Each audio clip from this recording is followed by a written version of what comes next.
In 1907, Britain and France embraced Russia. They used honey, in a triple alliance, Britain, France and Russia. And the honey that they used to trap Russia was that if we win the war that's coming with the Ottoman Empire, you will get Constantinople, which is what Russia wants. But they promised Russia one thing through the front door, and they took it back through the back door, like what they did to the Arabs. These are people with PhDs in deception. If they tell you that the sun is shining, don't believe them.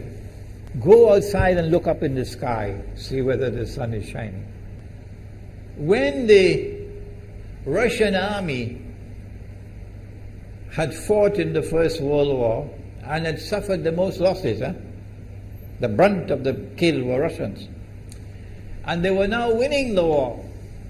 And the Ottoman Empire was collapsing. And the Russian army is only an arm's length away from Constantinople. They don't want Russia to get Constantinople. No. So what did they do?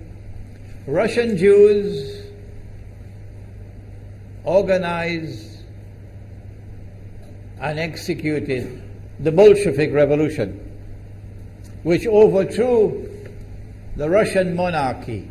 They killed the Tsar and the whole family, overthrew the government, and took Russia out of the war.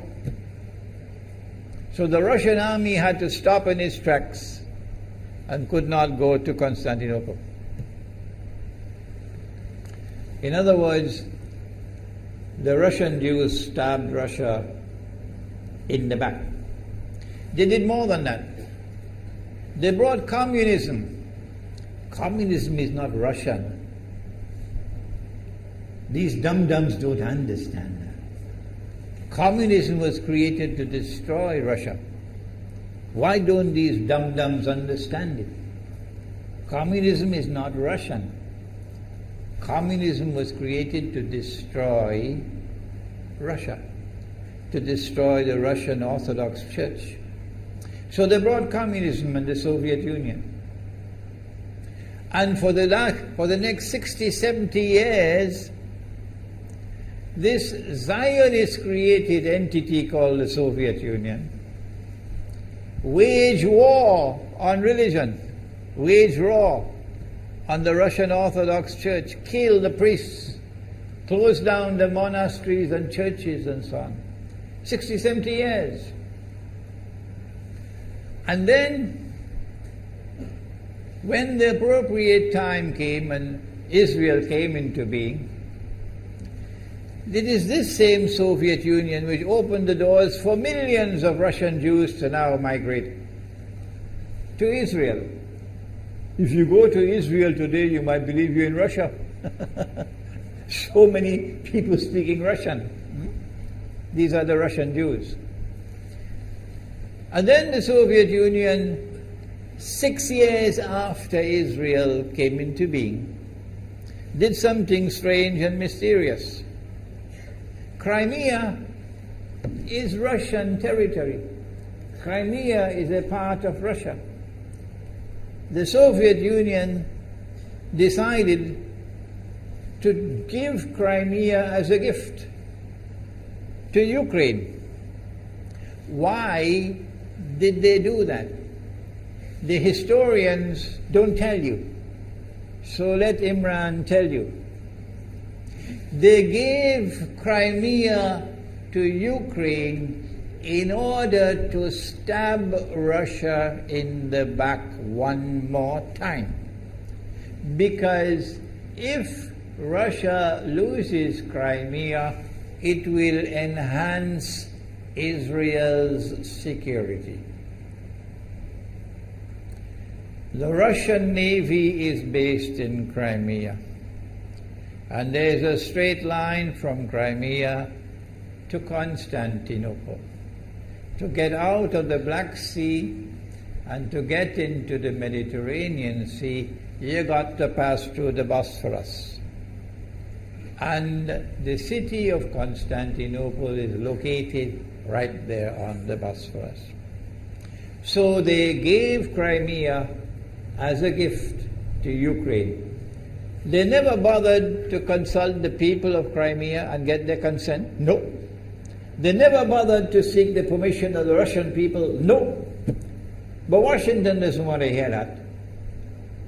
The foolish man who now sits in the White House of the United States, the foolish man who would like to pretend that he's a man of wisdom, he doesn't want to hear. But what are the rights of the Russian people? Were they not violated? Do they not have the right to correct Iran and recover the territory which was unjustly taken away from them on Israel's behalf? Obama doesn't want to hear that. It's inconvenient for them. But in this masjid, we will expose whether it's convenient to you or not. They did more than that. Not only did they give Crimea to Ukraine, but earlier on they gave eastern Ukraine. Eastern, part of the now eastern Ukraine was Russian. It was Russian. And the Soviet Union gave it as a gift to Ukraine. Why is it being given to Ukraine? Answer is that when the proper moment comes, the same people who brought the Soviet Union into being now have a method by which they can cause it to collapse. The method that they're using now in Venezuela, popular demonstrations, they did it in Egypt, they did it in Tunisia. They are masters of that. They did it with the Soviet Union. I used to think that the Soviet Union collapsed because of Allah's kindness. But I was wrong. No, it was the Zionists who brought down the Soviet Union because they didn't need it anymore. Like tomorrow they wouldn't need you anymore, Saudi Arabia. And they wouldn't need you anymore, Islamabad. When will you understand that? They'll just throw you to the dogs. You served them long enough. So they brought down the Soviet Union. Why? So that Ukraine might emerge as an independent state.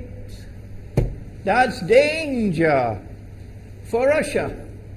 They prepared the way. And now Ukraine emerges as an independent state. So the rope is around Russia's neck now. And from that day, when the Soviet Union collapsed, until yesterday, the relationship between Russia and Ukraine was always problematic. But the people of Ukraine still had the good sense and wisdom to appoint a government that was pro-Russian. The Zionists decided it's time for us to use our, the street demonstrations. And last October, November, December, the world witnessed Caracas all over again. And eventually, the Zionists got what they wanted. You have the money, and you can send in your special people, snipers who will kill, and so on, throw petrol bombs and so on. And eventually they got what they wanted. They created enough havoc. May Allah protect Malaysia from that. Ameen. Ameen. And the president of Ukraine fled. He's a democratically elected according to your method, Mr. Obama, according to your system. He's a legally elected president of Ukraine. And he had to flee. And these hypocrites in Washington and London and Paris who would like us to believe that they are honorable men. They are not. Instead of standing on the side of the legally appointed president and demanding the rule of law, they all showed their colors as hypocrites in immediately recognizing the new government in Ukraine. The new government in Ukraine is anti-Russian. That's what they wanted. That's why they brought down the Soviet Union, to bring in a Ukraine into being as independent state, and then to eventually get an anti-Russian government in Ukraine.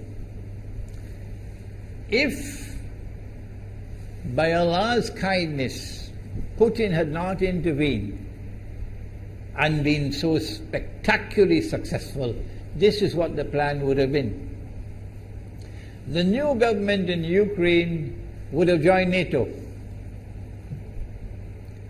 and Russia could not stop it. And when the new government in Ukraine joined NATO, NATO will then send its armed forces into Ukraine.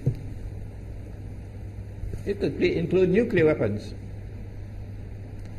Then Ukraine will pick a fight with Russia and decide that Russia must now vacate Crimea. Shut down your naval base. The rope is now tightened around your neck. Russia has to put its tail between its legs and withdraw its fleet, Black Sea Fleet, from Crimea.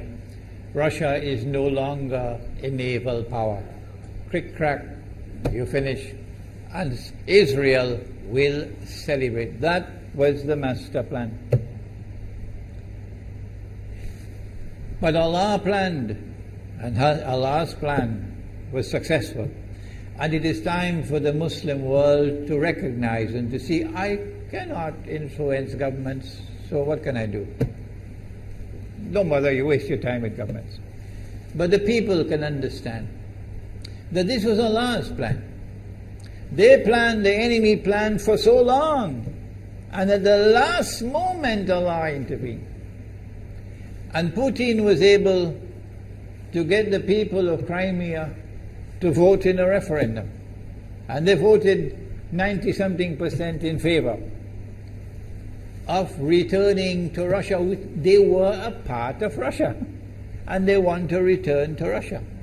So Putin was successful in delivering to the Zionist movement the first defeat it has ever suffered, significant defeat, in the more than 100 years since the Zionist movement was established.